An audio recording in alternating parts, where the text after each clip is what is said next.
नमस्कार, मी फराह खान. संजीवन मंत्र या विशेष कार्यक्रमात आपलं स्वागत आहे. आजचा आपला विषय आहे तो म्हणजे हातापायाला मुंग्या, बधिरता आणि संयुक्त उपचार पद्धती. आणि या विषयावर मार्गदर्शन करण्यासाठी आज आपल्या सोबत आहेत पुन्हा एकदा ते म्हणजे वेदिक्युअर वेलनेसचे संचालक डॉक्टर अनिल पाटील सर. त्यांचं सगळ्यात आधी आपण स्वागत करूया. डॉक्टर, आपलं खूप खूप स्वागत आहे. नमस्कार. तर डॉक्टर अनिल पाटील सर हे आपल्या सोबत आहेत आणि तुमच्या माझ्या प्रश्नांची उत्तरं ते देणार आहेत. मात्र कार्यक्रमाला सुरुवात करायची आहे आणि त्याआधी आपण डॉक्टरांची थोडक्यात ओळख करून घेऊयात. डॉक्टर अनिल पाटील यांनी केएम मधून MBBS MD करतानाच गोल्ड मेडल मिळवून पदव्युत्तर शिक्षण घेतलंय. या व्यतिरिक्त डॉक्टर अनिल पाटील यांनी इतर वैद्यकशास्त्र, acupuncture, acupressure, osteopathy, chiropractic, yoga, Ayurveda, reiki, hypno music therapy यामध्ये देखील प्रावीण्य मिळवलंय. आणि आपल्या अविरत रुग्णसेवेसाठी त्यांना अनेक पुरस्कारांनी सन्मानित करण्यात आलेला आहे. गेली 2 दशकं अविरत परिश्रम करून त्यांनी संयुक्त उपचार पद्धती ही महाराष्ट्रभर पसरवली आहे. यामध्ये त्यांनी आधुनिक उपचारांबरोबरच इतर पारंपरिक अशा उपचार पद्धतींचं अनोखं असं एकत्रीकरण केलेलं आहे. तर सामान्य लोकांना समजेल अशा सोप्या भाषेत विविध उपचारांबद्दल अनेक पुस्तकं लिहिली आहेत आणि त्यांच्या आवाजातील मंत्रोपचाराच्या अनेक CD सध्या प्रसिद्ध झालेल्या आहेत. आणि आजच्या या विषयासंदर्भात तुमच्या मनामध्ये काही शंका असतील, काही प्रश्न असतील तर तुम्ही आता थेट डॉक्टरांना विचारू शकता. त्यासाठी आमच्या स्टुडिओचा नंबर लिहून घ्या, 02266843333. हा नंबर पुन्हा एकदा नोट करा, 02266843333. या नंबरवर नक्की कॉल करा आणि तुमचे जे काही प्रश्न आहेत ते विचारून घ्या. कारण आजचा आपला विषयच मुळामध्ये हातापायाला मुंग्या येणं, बधिरता हा आहे आणि त्याच्यावर उपचार पद्धती जी आहे ती संयुक्त उपचार पद्धती. कारण ही समस्या बऱ्याचशा लोकांना जाणवत असते, मात्र ती डिस्कस कोणाशी करावी किंवा ही जी समस्या आहे म्हणावी तेवढी मोठी नाही असं वाटत असतं, मात्र ती देखील मोठं रूप धारण करू शकते, गंभीर रूप धारण करू शकते. त्याच्यामुळे नक्की या ठिकाणी उपचार काय आहेत ते विचारून घ्या आणि त्याचे दुष्परिणाम काय होऊ शकतात तेही विचारून घ्या. त्यासाठी नक्की कॉल करा. आणि आणखी एक गोष्ट सांगायची आहे ते म्हणजे डॉक्टर अनिल पाटील यांनी लिहिलेलं पुस्तक आहे हे रेकी एक वरदान. अनेक पुस्तकं आहेत, त्याच्यापैकी हे एक पुस्तक आहे आणि त्याचबरोबर आणखी एक पुस्तक आहे ते म्हणजे संयुक्त उपचार पद्धती. तर हे याविषयी अधिक माहिती जाणून घ्यायची असेल तर तुम्ही या पुस्तकातून घेऊ शकता. दरम्यान आता आपण आपल्या विषयाला सुरुवात करूयात. आपला विषय मुळामध्ये हातापायाला मुंग्या, बधिरता आणि संयुक्त उपचार हा आहे. मात्र डॉक्टर, हे जे आजार आहेत ते नाड्यांमुळे कुठे ना कुठे उद्भवत असतात. त्याच्यामुळे आपण नाड्यांविषयी सगळ्यात आधी बोलूया. तर नाड्यांचं कार्य काय आहे मुळामध्ये आणि त्याचबरोबर नाड्यांमध्ये किंवा त्याच्या कार्यामध्ये काही बाधा आली तर कोणकोणती लक्षणं दिसून येतात? आता नाडी हा शब्द आहे, हा आपल्या भाषेमध्ये, संस्कृत भाषेमध्ये 2 गोष्टींसाठी वापरतात. म्हणजे शरीरामध्ये जे रक्ताभिसरण करणाऱ्या ज्या रक्तवाहिन्या आहेत त्यांच्याविषयी पण नाडी वापरलं जातं. अच्छा. आणि ज्या मेंदूपासून, जसं ही जी स्लाइड मी दाखवतोय, जी पहिलं नाड्यांचे विकार ही स्लाइड आहे, त्याच्यामध्ये तुम्हाला दिसेल की मेंदूपासून संपूर्ण शरीरामध्ये ज्या काही नसा आहेत त्यांना आपण जर काही बाधित झाल्या काही कारणामुळे तर आपण म्हणू की ते नाड्यांचे विकार आहेत.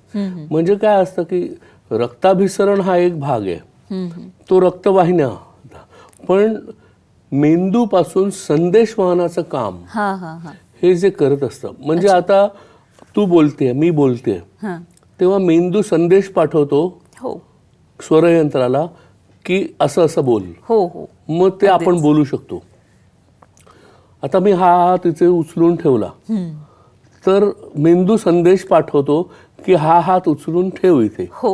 पण ते तंतोतंत पाळलं जातंय. पण कधी कधी अशी गोष्ट होते की जेव्हा आपण दिलेला आदेश पाळला जात नाही. अगदी बरोबर आहे. म्हणजे बऱ्याच रोगांमध्ये असं होऊ शकतं. ते रोग आपण आज डिस्कस करणार आहोत की काय होतं नेमकं. म्हणजे आता पॅरालिसिस फॉर एक्झाम्पल हा नाड्यांचा विकार आहे. अच्छा. रक्तवाहिन्यांमुळे रक्तवाहिन्या फुटून कधी कधी आपल्या मेंदूमध्ये बधीर हे निर्माण होते आणि त्यामुळे गुठळी निर्माण होते. त्यामुळे रक्तप्रवाह नीट जात नाही आणि त्याच्यानंतर संपूर्ण शरीराला पॅरालिसिस होऊ शकतो. बापरे. किंवा उजव्या किंवा डाव्या बाजूला पॅरालिसिस होऊ शकतो. तर हा नाड्यांचा विकार. अच्छा. मला वाटतं नसांचा विकार. तर आपण थोडंसं नाड्यांच्या कार्यांबद्दल जाणून घेऊया की नाड्यांचं कार्य काय. संवेदना वहन करणं, मेंदूकडून येणाऱ्या उत्तेजनानुसार मांसपेशीच्या हालचाली करणं आणि स्पर्श ज्ञान. हो हो म्हणजे आपल्याला एखादी गोष्ट समजते, आपण हात लावतो, आपल्याला समजतं. पण हातापायाला बधिरता आल्यावर काय करणार? हो हो हातापायाला मुंग्या येत असतील तर काय करणार? बरेच स्पॉन्डिलायटिसचे पेशंट्स आपल्याकडे येतात की ज्यांना कप उचलता येत नाही साधा. हो हो अगदीच. बरेच स्पॉन्डिलायटिसचे पेशंट्स येतात की ज्यांना लिहिता येत नाही, रायटर्स क्रॅम्प म्हणतात, बरोबर सही करता येत नाही, हो असे लोक येतात. चालता चालता एखाद्या माणसाला थोडा वेळ चालला की लगेच थांबावं लागतं, नाहीतर मग संपूर्ण पायानं बधिरता येते, हो अगदी. कारण नाड्या जखडलेल्या असतात. अगदी बरोबर. एक कॉल घेऊया डॉक्टर, तो म्हणजे गौतम यांचा आहे नाशिकवरून. गौतम, काय प्रश्न आहे तुमचा? हा सर, मॅडम म्हटलो हातापायला मुंग्या आता म्हटलं माझ्या. हा, तुमचं वय किती आहे? होय मॅडम, 27. 27 वर्ष वय आहे का? बर, तुम्हाला तुम्ही काही इन्व्हेस्टिगेशन केलंय का? याचा रिपोर्ट वगैरे काढले आहेत कुठले? 27 वर्ष आहे बघा. हा हा, टीव्हीचा आवाज बंद करा आणि सलग बोला. तुम्ही काही रिपोर्ट्स वगैरे काढलेले आहेत, डॉक्टरांकडे गेलेला आहात? नाही सर, तसं काही नाही करणार. अच्छा. बरं, हरकत नाही. आपण ते आपल्याला भेटल्यानंतर हा हा, नाशिकवर नाही ना? हं? हो हो आता मी नाशिकला चाललेलोच आहे. हं? बुधवारी नाशिकमध्ये आहे. हं? आपलं क्लिनिक नाशिकला आहे, तुला माहितच हो असेल. हो अगदी तू सर्वांना सांग पण आपली हो, क्लिनिक सुद्धा कुठे कुठे आहे, अगदी बरोबर म्हणजे आहे. त्यांना कळेल की आपलं कुठे यायचंय. अगदी बरोबर आहे. तर नाशिकला येऊन भेटा. त्याच्यानंतर आपण पाहू की एक्झॅक्टली त्यांची हिस्ट्री बघून की कशामुळे त्यांना हा आजार झालेला आहे. हो बरीच कारणं आहेत. त्या बऱ्याच कारणामध्ये हे संपूर्ण प्रोग्राम त्यांनी पाहावा आणि त्यामध्ये कुठे ते आहेत हो हो अगदी. त्याच्यावरनं त्यांना समजेल.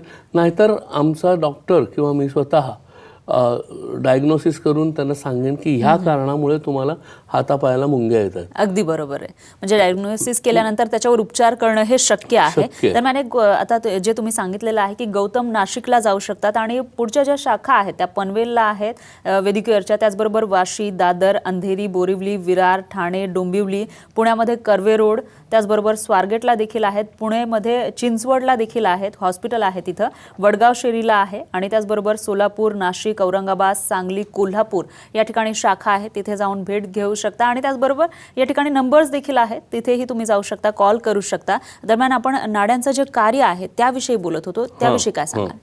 तर विद्युत वहन करणं हे प्रायमरी कार्य आहे. त्यामुळे कसलं की आपल्या शरीराला जे काही सेन्सेशन्स येतात, हां हां म्हणजे आपण हात लावला ते आपल्याला कळतं किंवा डोळ्यांनी आपण पाहतो, ते आपल्याला दिसतं, कानाने ऐकू येतं, अगदीच अगदीच. तोंडाला चव असते, हां हां नाकाने श्वास घेतो, हे सगळं नाड्यांचं कार्य आहे. अच्छा. ह्याला क्रेनियल नर्व्स म्हणतात. जर ह्या नाड्यांचं कार्य बिघडलं तर आपल्याला हे काहीतरी करता येणार. म्हणजे ऑप्टिक न्यूरायटिस झालं तर डोळ्यांनी दिसणार नाही, अगदी बरोबर आहे. नाकाची ऑल्फॅक्टरी नर्व खराब झाली तर नाकाने वास नाही येणार, जिभेची नर्व ग्लॉसोफॅरिंजियल नर्व खराब झाली तर तुम्हाला जिभेला चव नाही लागणार किंवा जीभ हलवता येणार नाही, खाता येणार नाही, गिळता येणार नाही. अगदी बरोबर आहे. डॉक्टर, एक कॉल आहे, तो म्हणजे अलका कुलकर्णी आहेत पुण्यावरून. अलका, काय प्रश्न आहे तुमचा? हॅलो. हा बोला. माझं काही नाही, हे हाऊसवाईफ आहे. हा हा. तर माझं वय 55 वर्ष आहे. बर, त्रास काय आहे तुम्हाला? मला किती L4-5 मध्ये गॅप आहे आणि डॉक्टरनं माझे MRI वगैरे झाले. Hello doctor. मला किती L4-L5 मध्ये गॅप आहे आणि डॉक्टरनं कॅनॉल सिनायसिस सांगितलेले. त्यामुळे मला किती चालताना जास्त माझ्याकडून चालल्या जात नाही. एक 15-20 मिनिट मी चालले की उजवा पाय इतका गळून येतो आणि मी हे होतं, म्हणजे कमरेत त्रास होतो मिडलला. अच्छा, यांना काय सल्ला द्याल डॉक्टर? तर हा परफेक्ट प्रश्न आहे नाड्यांशी संबंधित. अच्छा. म्हणजे नसा कुठेतरी आतमध्ये स्लिप डिस्क होऊन L4-L5 त्यांनी सांगितलं, हो हो त्याच्यामध्ये जी गादी असते ती गादी सरकून नसांवर दाब देते आहे, त्याचबरोबर मज्जारज्जूवर सुद्धा दाब देते. अच्छा. आणि म्हणून स्पायनल क्लॉडिकेशन असं आपण इंग्रजीमध्ये म्हणतो. पण चालताना त्यांना थोडा वेळ चालल्यावर ठीक वाटतं, पण काही वेळाने परत ते जखडून जातात नसा, आणि जखडून जातात त्याच्यामुळे मग अडकायला होतं. अच्छा. किंवा मग पायाला बधिरता येते, मग थांबायला लागतं. तर अशाला ह्या रोगाला एकच उपाय आहे आणि सर्वात महत्वाचं म्हणजे ॲक्युपंक्चर. अच्छा. वा. ॲक्युपंक्चर हा एक उपाय आहे. अंतर्गत बस्ती, कटिबस्ती आणि काही नर्व्ह टॉनिक्स. तुला आश्चर्य वाटेल की नर्व्ह टॉनिक हां हां हा जो भाग आहे हा फक्त आयुर्वेदात आहे. वा आणि आत्ता ते प्रूव्ह झालेलं आहे सायंटिफिकली अच्छा की अश्वगंधा, शतावरी, ब्राह्मी ह्यासारख्या ज्या वनस्पती, शंखपुष्पी, या खरोखर नर्व्ह टॉनिक्स आहेत. अगदी बरोबर आहे. म्हणजे ब्रेन टॉनिक्स आहेत, नर्व्ह टॉनिक्स आहेत. तर आणि ही अशा प्रकारची टॉनिक्स आपल्या आधुनिक औषधात उपलब्ध नाही आहे. हो नक्कीच नक्कीच. बरोबर. हो आता हे जे कार्य आहे तुम्ही सांगितलेलं आहे की अतिशय महत्त्वाचे आहेत नाड्या आपल्या शरीरामध्ये, मात्र त्याच्यामध्ये किंवा त्याची काळजी नाही घेतली तर कोणकोणते दुष्परिणाम हे होऊ शकतात? सर्वात महत्त्वाचं आपण कारण पाहूया की कशा कुठल्या कारणामुळे. आता एकाने जर सांगितलंच की ती नस दबली गेलेली आहे, पण दुसरं म्हणजे सर्वात कॉमन म्हणजे अतिमद्यपान, आमवातासारखे आजार, मधुमेह. मधुमेह हा अत्यंत कॉमन एक रोग आहे की ज्याच्या कॉम्प्लिकेशनमध्ये पेरिफेरल न्यूरोपॅथी अच्छा नावाचा रोग होऊ शकतो. न्यूरोपॅथी, ओके न्यूरो म्हणजे परत नाड्या किंवा नसा, आणि पाथी म्हणजे आजार. म्हणजे नाड्यांचा आजार मधुमेहामुळे उत्पन्न होतो आणि तो इतका वाईट अवस्थेत पोहोचू शकतो की म्हणजे माणसाला पायाला सेन्सेशन राहत नाही, हाताला सेन्सेशन राहत नाही. तो चालताना समजा गरम पृष्ठभागावर त्याचे पाय पडले तर तो पोळतोय, खालून जळतोय पाय हे पण कळत नाही. बापरे.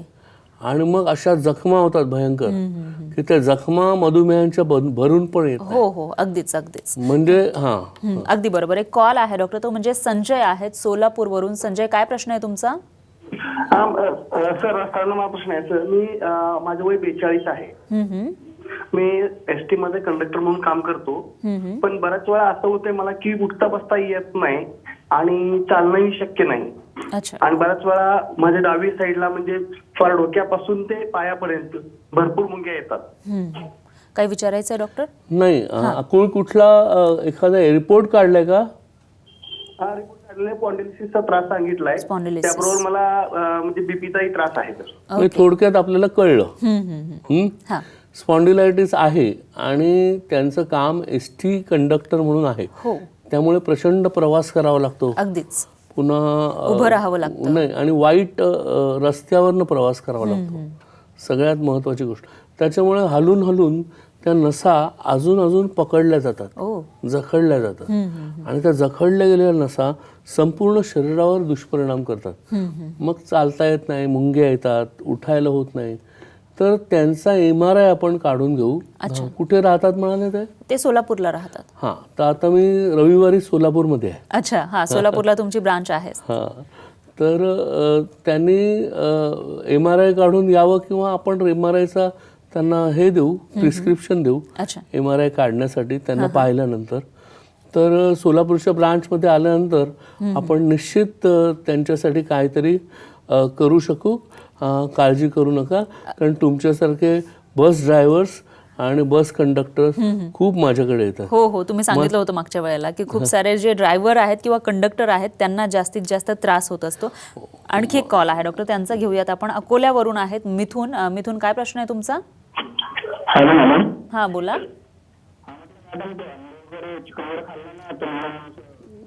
तुमचा आवाज येऊ शकत नाहीये, बोला.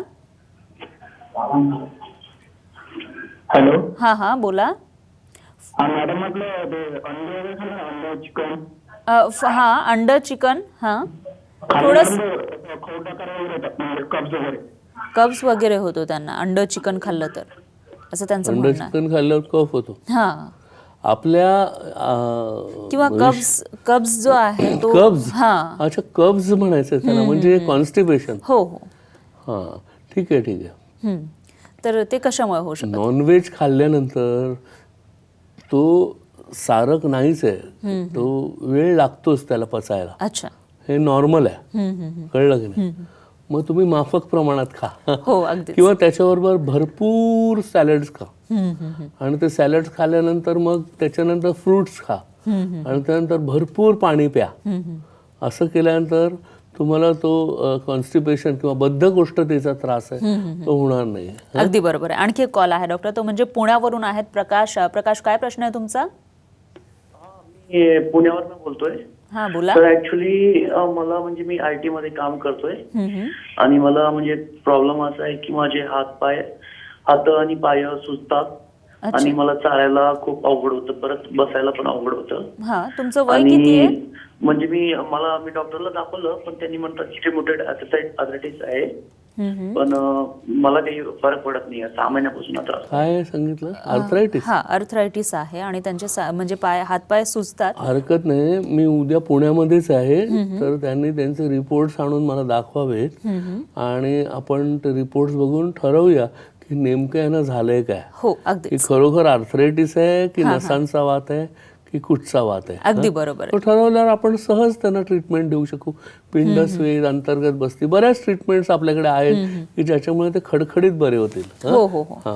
कारण वय तर कमी वाटते मला. हो हो हो. IT मध्ये आहेत ते, जॉब करतायत. मात्र आणखी एक गोष्ट आहे, आता तुम्ही सांगितलेलं आहे की नाड्यांचे जे काही कार्य आहे त्याच्यामध्ये अडथळा आल्यानंतर कोणकोणते दुष्परिणाम होतात, त्याच्यामध्ये तुम्ही 1-2 आजार सांगितलेत. आणखी कोणते आजार होऊ शकतात? हां, तर मधुमेह हा सर्वात मोठा आजार आहे. अच्छा. की ज्याचं कॉम्प्लिकेशन पेरिफेरल न्यूरोपॅथी आहे. काही कॅन्सरसाठी वापरली जाणारी औषधं आहेत की त्याचे दुष्परिणाम म्हणून सुद्धा आपल्याला त्रास होतो. मणक्यांच्या विकाराबद्दल आपण बोललोच. हो. की मानेच्या मणक्यात जरी विकार असेल, स्पॉन्डिलायटिस असेल किंवा गादी सरकली असेल, आजूबाजूला नसांवर दाब पडत असेल, तर निश्चितच पेरिफेरल न्यूरायटिस किंवा पेरिफेरल न्यूरोपॅथी होऊ शकते. आणि सगळ्यात कॉमन म्हणजे कसं आहे, कुठल्याही नसांचा आजार झाला की लगेच डॉक्टर्स व्हिटॅमिन्स देऊन टाकतात. हो हो, अगदीच. कारण व्हिटॅमिन्सची कमतरता बरोबर आहे की हा एक महत्वाचा फॅक्टर असू शकतो किंवा एक असोसिएट ट्रीटमेंट म्हणजे कॉम्प्लिमेंटरी ट्रीटमेंट. अच्छा. म्हणजे मेन ट्रीटमेंटच्या बरोबर आपण देऊ शकतो की ज्याच्यामुळे ही जी जीवनसत्वांची कमतरता आहे ही कमी होऊ शकते. अच्छा, मग हे जे नाड्यांचे विकार आहेत त्याच्यावर कोणकोणते संयुक्त उपचार दिले जातात? नाड्यांच्या विकारामध्ये पहिले आपण थोडं लक्षणं बघूया. त्यामध्ये हातापायात मुंग्या येणे, जडपणा, बधिरता, टोचल्यापणाप्रमाणे वेदना, जळजळ, तोल जाणे, पेशींचा अशक्तपणा किंवा लुळेपणा अशा प्रकारची लक्षणं दिसून येतात. अच्छा. त्यामुळे कधी कधी जखमा होणे, कुजणे म्हणजे डायबिटीसमध्ये, पायाला जंतू संसर्ग होणे हे डायबिटीसमध्ये होऊ शकतं. पायात अशक्तपणामुळे पडणं, चालताना पडायला होतं. तर अशा प्रकारचे विविध लक्षणं आपल्याला दिसून येतात. अगदी बरोबर आहे. ही लक्षणं आहेत आणि त्याचबरोबर संयुक्त उपचार देखील दिले जातात. आणि आपल्याकडे काही लोकांचे बाईट्स आहेत ज्यांनी हे संयुक्त उपचार घेतल्यानंतर त्यांचा नेमका अनुभव काय आहे तो आपण आता पाहूयात या व्हिडिओमधून. नमस्कार, मी वंदना दुष्मीकर. मला म्हणजे दुखणा कसला कंबर आणि मानेला कंप सुटलेला आणि पाय बधीर. 2 एकत्रित निदान असलेल्या या रुग्ण आहेत की कमरेच्या त्रासातून पायाकडे जाणाऱ्या नसांवरती दुष्परिणाम झाल्यामुळे पायाला मुंग्या येणे, जडपणा, कंप या त्रासाने त्या त्रस्त आहेत. बरोबरीने त्या मधुमेहाच्या रुग्ण पण आहेत. डायबिटीजमुळे किंवा शुगर अनियंत्रित राहिल्यामुळे नाड्यांवरती जे दुष्परिणाम होतात त्याचा टिपिकल त्रास त्यांना होता. गेले 4 वर्ष त्या विविध उपचार घेऊन सुद्धा अगदी तात्पुरता आराम आणि पुन्हा त्रास होणं यातून त्रस्त असलेल्या पेशंट आपल्याकडे आल्या. गेल्या 1 महिन्यापासून त्या संयुक्त उपचार पद्धतीची ट्रीटमेंट घेत आहेत. 25 वर्षापासून सरांचा जो अभ्यास आहे, डॉक्टर अनिल पाटील सर यांचा जो विशिष्ट न्यूरोपॅथीचा फॉर्म्युला आहे तो आपण त्यांच्यासाठी वापरतोय. अगदी पंचकर्मातल्या मसाज, स्टीम आणि विशिष्ट पद्धतीचे शेक, बरोबरीने बस्ती, अक्युपंक्चर ही ट्रीटमेंट नाड्यांच्या उपचारांसाठी खूप मदत करते. ती अक्युपंक्चरची ट्रीटमेंट आणि बरोबरीने फिजिओथेरपी. तर आता मला इथे येऊन 50-60% फरक पडलाय, तर मी पूर्ण बरी होईल अशी मला खात्री वाटते. मी शालिनी धुमाळ. माझं वय आहे 60 वर्ष. माझं मणक्याचं ऑपरेशन 10 वर्षापूर्वी झालेलं, पण आता 2-3 वर्षापूर्वीपासून मला पायाला सूज आणि व्हेरिकोस दुखायला लागलेत, गुडघे, पाय, खूप कंबर पण दुखायला लागली. आणि मी डॉक्टरांकडे गेले. डॉक्टरांनी सांगितलं की ऑपरेशन करावं लागेल पुन्हा, बरोबर झालेलं नाही आहे. मी म्हटलं मी करणार नाही, कारण माझी मनाची तयारीच नव्हती अजिबात. TV वरती 2 महिन्यापूर्वी अनिल डॉक्टर यांना मी त्यांची मुलाखत बघितली. त्याच्यानंतर मी इथे येण्याचा निर्णय घेतला. मग मी माझ्या मिस्टरना घेऊन आले. 1 महिना झाला, मला खूप बरं वाटतं. पायाची सूज कमी झाली, व्हेरिकोसिसला म्हणजे ब्लड सर्क्युलेशन मला जाणवतं व्यवस्थित होतं आहे, कारण रात्रीची झोप येत नव्हती, सगळं तर व्यवस्थित आहे. आणखीन मी ट्रीटमेंट पुढे घेणार आहे 2 महिन्याची, त्यातून मला खरोखर बरं वाटेल, कारण मला माझा विश्वास पण आहे आणि मला खरोखर त्याच्यातून कमीत कमी 40% तरी मला गुण आलेला आहे, फरक पडलेला आहे 40%. संयुक्त उपचारांचा या लोकांना कशा पद्धतीनं फरक पडलेला आहे, परिणाम झालेला आहे, ते आपण स्वतः ऐकलेलं आहे. तर डॉक्टरांकडून जाणून घेऊयात नेमके कोणकोणते संयुक्त उपचार यांच्यावर केलेत ते. सर्वात महत्त्वाचं आपण कारण जाणून घ्यायला लागतं की नसांचे विकार हे कुठच्या कारणामुळे झाले, नाड्यांचे विकार. तर ते कारण आपलं, समजा आता डायबिटीस असेल तर तो डायबिटीस कमी करायला पाहिजे. अच्छा. समजा जीवनसत्वांची कमतरता असेल तर जीवनसत्व भरून काढायला पाहिजे. तिसरी गोष्ट म्हणजे समजा इतर काही कारणामुळे, आता ब्लड प्रेशर असेल, ब्लड प्रेशरमुळे सुद्धा हाताला पायाला मुंग्या येऊ शकतात. अच्छा. तर ब्लड प्रेशर कंट्रोल करायला पाहिजे. तर पेरिफेरल न्यूरोपॅथी असेल काही कारणामुळे झालेली, नस दबल्यामुळे, अच्छा, म्हणजे कमरेमध्ये किंवा मानेमध्ये नस दबल्यामुळे हातापायाला मुंग्या येत असेल, तर ते मूळ कारण दूर केल्याशिवाय तुमचा हा प्रॉब्लेम जाणार नाही. अगदी बरोबर आहे. बाहेरच्या बाहेर वरवर ट्रीटमेंट आपल्याकडे केलीच जात नाही. आपल्याकडे रुग्ण पूर्णपणे बरा कसा होईल ह्या दृष्टीनेच ट्रीटमेंट केली जाते. अगदी बरोबर आहे. म्हणजे एकंदरीतच त्याचं मूळ कारण काय आहे ते शोधून त्या कारणावर उपचार केले जातात, त्याच्यामुळे जेणेकरून जो काही आजार आहे तोही दूर होतो. मात्र आणखी एक गोष्ट आहे, तुम्ही सांगितलेलं होतं की मधुमेह असेल किंवा अति मद्यपान याच्यामुळे देखील नाड्यांचं दुखणं उद्भवत असतं, तर त्याला पंचकर्माचा कसा फायदा होतो त्याच्यावर? पंचकर्मामध्ये आयुर्वेदिक काही औषधं असतात. आता अतिमद्यपान म्हणा किंवा डायबिटीस म्हणा, तर डायबिटीस कमी करण्यासाठी किंवा लिव्हर टॉनिक्स असतात की ज्याच्यामध्ये आपण हेपटायटिस जो होतो तो आपण कमी करू शकतो. रेकी आहे, ॲक्युपंक्चर आहे, विविध प्रकारची औषधं, जसं मी नर्व रिजनरेटिंग टॉनिक्सबद्दल बोललो, ती औषधं आपण देऊ शकतो. अच्छा. आधुनिक चिकित्सेमध्ये आपण जीवनसत्व देऊ शकतो, फिजिओथेरपी देऊ शकतो आणि आहारामध्ये बदल करू शकतो. अच्छा. तर या पंचकर्म इथे लिहिलेलं आहे की कसं केलं जातं. शुद्धिक्रियामुळे आजार नियंत्रित केले जातात. विशिष्ट सिद्ध औषधी बस्तींमुळे वातवह नाडी संस्थान म्हणजे थोडक्यात नाड्या सशक्त होतात. नस्य, मानेच्या मणक्यात प्रॉब्लेम झाला असेल तर हे नस्य उपयोगी पडतं. ॲक्युपंक्चर, ह्याच्यामुळे संवेदना पूर्ववत व्हायला मदत होते, मांसपेशींची ताकद वाढते. फिजिओथेरपी, ह्याच्यामध्ये मांसपेशींना ताकद देण्याची क्रिया केली जाते. आधुनिक उपचारमध्ये नाड्यांना पोषण देणारी औषधं दिली जातात. आणि आयुर्वेदिक औषधामध्ये कुचला, अश्वगंधा, रासना, इतर अशा औषधं दिली जातात. अच्छा. की ज्याच्यामुळे आणि अपथ्य म्हणजे वातकारक आहार टाळला जातो आणि योगासन प्राणायामाचा सल्ला दिला जातो. तर असं संपूर्ण जेव्हा कॉम्बिनेशन होतं तेव्हा नाड्यांचे आजार बरे होऊ शकतात. अगदीच अगदीच. म्हणजे एकंदरीतच मी सुरुवातीला सांगितलं की कशा पद्धतीनं तुम्ही आधुनिक उपचार असेल, ॲक्युप्रेशर असेल, ॲक्युपंक्चर असेल, या सर्वांचा एक संगम केलेला आहे आणि त्याच्यानुसार तुम्ही उपचार हे देत असता आणि आपल्या भरपूर प्रश्नांची उत्तरं तुम्ही दिलेली आहेत. आपले जे प्रेक्षक आहेत त्यांच्याही प्रश्नांची उत्तरं दिली आहेत, त्याबद्दल खूप खूप धन्यवाद. नमस्कार. आणि यासोबतच आजच्या आपल्या संजीवन मंत्रमध्ये वेळ झाली. इथेच थांबण्याची. पुन्हा भेटूयात नवीन विषयासह. तोपर्यंत पाहत रहा साम टीव्ही.